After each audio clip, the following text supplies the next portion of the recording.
नमस्कार, मैं हूं नीलू।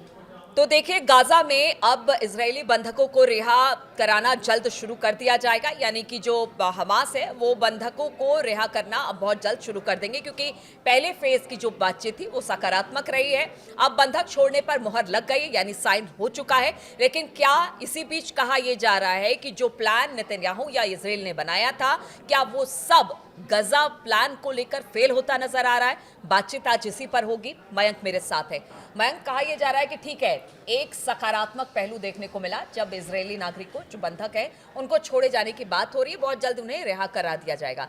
लेकिन जो प्लान नेतन्याहू ने बनाया था, उनको लग रहा था कि शायद इस गजा प्लान पर हमास तैयार ना हो या बात आगे ना बढ़े और उसके बाद वो जो चाह रहे थे वो हो।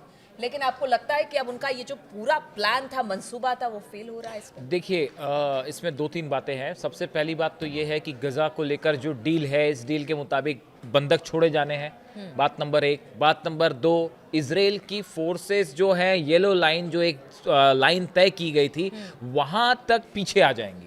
अब ये जो बात है कि इजराइल की फोर्सेस गजा से पीछे आएंगी, वापस मार्च करेंगी, ये जो पॉइंट है, इसको लेकर जो है काफ़ी ज़्यादा चर्चाएं हैं सोशल मीडिया में। और विदेश नीति के जो जानकार हैं वो ये बताते हैं, उनका कई लोगों का ये मानना है कि ये इजराइल का जो एक बड़ा प्लान था गजा को लेकर, कि गजा से फिलिस्तीनियों को हटा दिया जाए, गजा में जो है वो बड़े क्षेत्र में इजराइल की सेना का कब्जा हो, हमास को पूरी तरह से खत्म कर दिया जाए। ये सब प्लान जो थे, ये फिलहाल इस डील के चलते फेल होते दिखाई दे रहे हैं। देखिए, ये जो प्लान है, जो अभी जिसको लेकर सहमति बनी है, साइन हो गए हैं, जो डोनाल्ड ट्रंप ने अनाउंसमेंट किया है, हालांकि इसको लेकर भी बड़े सारे संशय बने हुए हैं, दोनों साइड से बने हुए हैं। हमास की तरफ से भी बने हुए हैं और अरबियन जो कंट्रीज हैं उनकी तरफ से भी है, इजराइल की तरफ से भी है। तो ये डील कोई अभी ऐसी डील नहीं है जो एकदम फाइनल हो गई हो, या इसने कोई गजा की पिक्चर साफ कर दी हो, या कोई शांति ही होने वाली है, ऐसा कुछ नहीं है। ये अभी एक पहले दौर की डील है। अभी बड़े बड़े मुद्दे एड्रेस होने बाकी हैं कि क्या हमास हथियार छोड़ने के लिए राजी होगा, क्या गजा के एडमिनिस्ट्रेशन में हमास की भूमिका होगी, जो नई गवर्नमेंट बनेगी वहाँ पे जो नया कमेटी बनेगी जो एडमिनिस्ट्रेशन संभालेगी, वो कब तक वहाँ रूल करेगी, क्या वहाँ इलेक्शंस करवाए जाएंगे, जैसा कामेनी साहब कह रहे हैं कि वहाँ लोगों का जनमत संग्रह होना चाहिए। तो ये बड़े सारे सवाल हैं जो अभी जिनका कोई जवाब नहीं है, और जब तक ये फाइनल नहीं होते आप गजा की किसी डील को फाइनल नहीं मान सकते। इसको इस तरीके से तो सकारात्मक तरीके से देखे कि देखिए, जिनके लोग बंधक हैं, देखिए, हाँ, और जिनको लेकर इजराइल लगातार कहता रहा, या फिर इजराइल ने जो गजा की हालत बना दी वो उन्हीं बंधकों को छुड़ाने का नतीजा थी। हाँ, तो वो एक अच्छी बात है कि चलिए ठीक है, वहां से एक अब जो बंधक है रिहा होंगे, और गजा में जो शांति होगी उससे वहां के लोगों को थोड़ी सी देखिए, अगर आप मेरा पॉइंट ऑफ व्यू जाने, मेरी जो व्यक्तिगत राय वो ये है कि इस डील से फिलहाल फौरी तौर पे जो सबसे बड़ा फायदा होगा वो फायदा होगा फिलिस्तीनी लोगों का, गजा के रहने वाले उन हजारों लोगों का, लाखों लोगों का, जिनको अब खाना पहुंच पाएगा, जिनको पानी पहुंच पाएगा। लाखों बच्चे इस समय वहां पे, हजारों बच्चे ऐसे हैं जिनके पास खाने पीने को कुछ नहीं है, उनको सबसे पहले खाना चाहिए। देखिए, कूटनीति होती रहेगी अपनी जगह, लेकिन फिलहाल जो है उनकी मदद सबसे जरूरी है। और ये जो डील का पहला हिस्सा है, इसके मुताबिक उनके लिए एड जाना शुरू हो जाएगी। 5 क्रॉसिंग्स जो है वो खोल दी जाएगी एड के लिए, जो इजराइल ने अभी ब्लॉक कर रखी है। वो 5 रास्ते से खाना पानी जो है वो अंदर जाने लगेगा, दवाइयां अंदर जाने लगेंगी, जिसकी गजा को बेहद जरूरत है। एक इसका जो पॉजिटिव एस्पेक्ट है, देखिए, कोई भी जो चीज होती है इंटरनेशनल रिलेशंस में, तो ऐसा कभी नहीं होता कि वो सिर्फ निगेटिव ही निगेटिव हो या वो पॉजिटिव, उसका आपको बैलेंस अप्रोच रखना पड़ेगा। बात इसे मान सकते हैं, तो अब देखिए, लेकिन इसमें बहुत सारे लेकिन भी हैं, बहुत सारे इफ एंड बट हैं। अब देखिए, अभी ये पहले दौर की बातचीत है, बंधक छोड़ दिए। हमने आपको पिछले वीडियो में बताया था कि नोबेल पीस प्राइज का अनाउंसमेंट होने वाला है, तो बहुत सारे लोगों का कहना है कि उसकी वजह से सब कुछ तेजी से हो रहा है। चलिए ठीक है, जो भी है, डील हुई फर्स्ट फेज की। अब जो बड़ा सवाल इसके बाद है वो ये है कि इजराइल अपनी फोर्सेस पीछे ले आता है, उसके बाद अगर हमास के हथियार छोड़ने को लेकर फिर से डेडलॉक हो गया तो क्या होगा?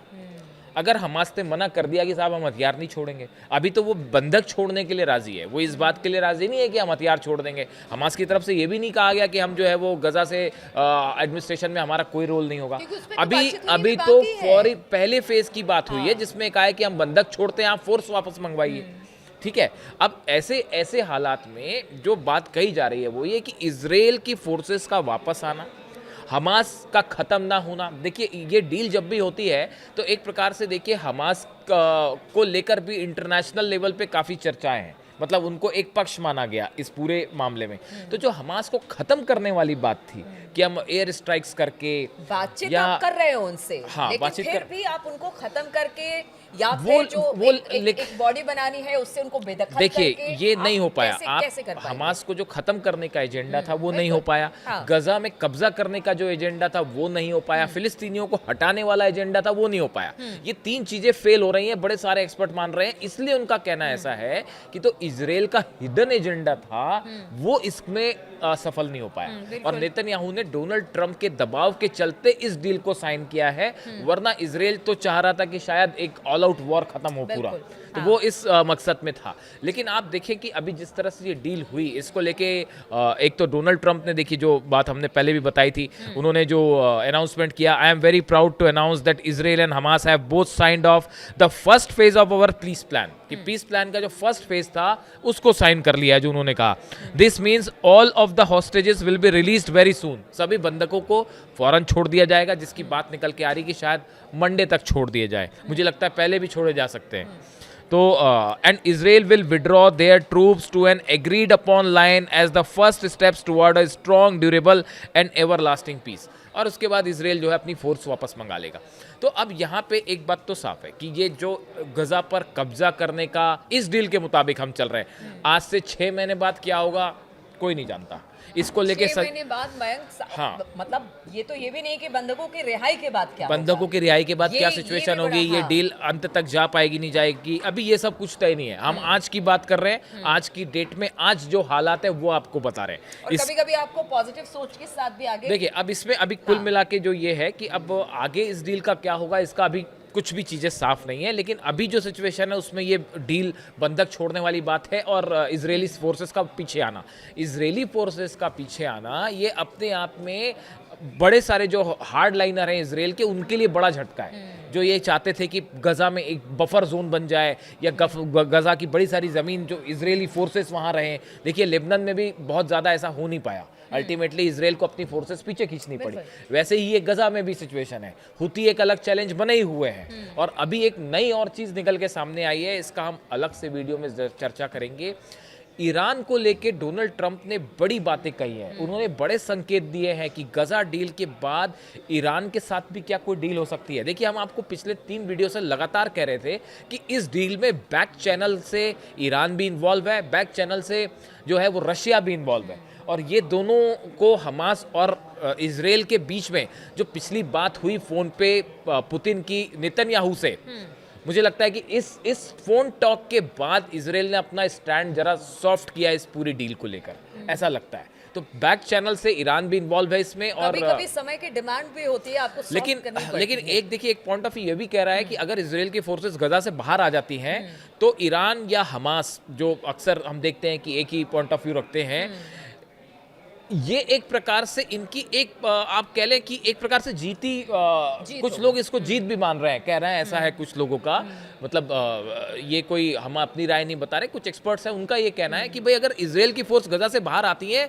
तो ये ईरान की जीत है, ये हमास की जीत है, कि आपने जो कैप्चर करने का प्लान था वो सफल नहीं हो पाया। और अगर डील के बाद जो भी हालात बनेंगे, भाई ऐसा तो है नहीं कि आप हमास के जो लड़ाके हैं उनको आप उन पे हमला करके उन्हें खत्म कर देंगे, ऐसा तो होगा नहीं।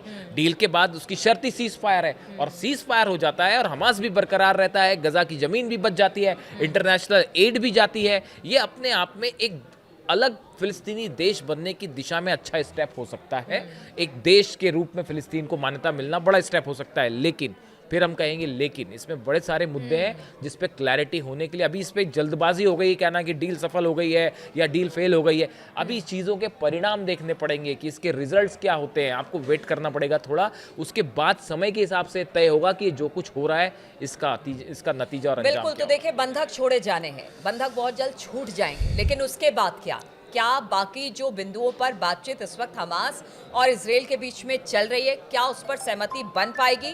क्या हमास हथियार छोड़ेगा? और अगर हमास हथियार छोड़ता है तो ये भी कहा जा रहा है कि ऐसा ना हो कि कहीं उसका खात्मा करने के लिए एक बार फिर से इजराइल आगे आ जाए।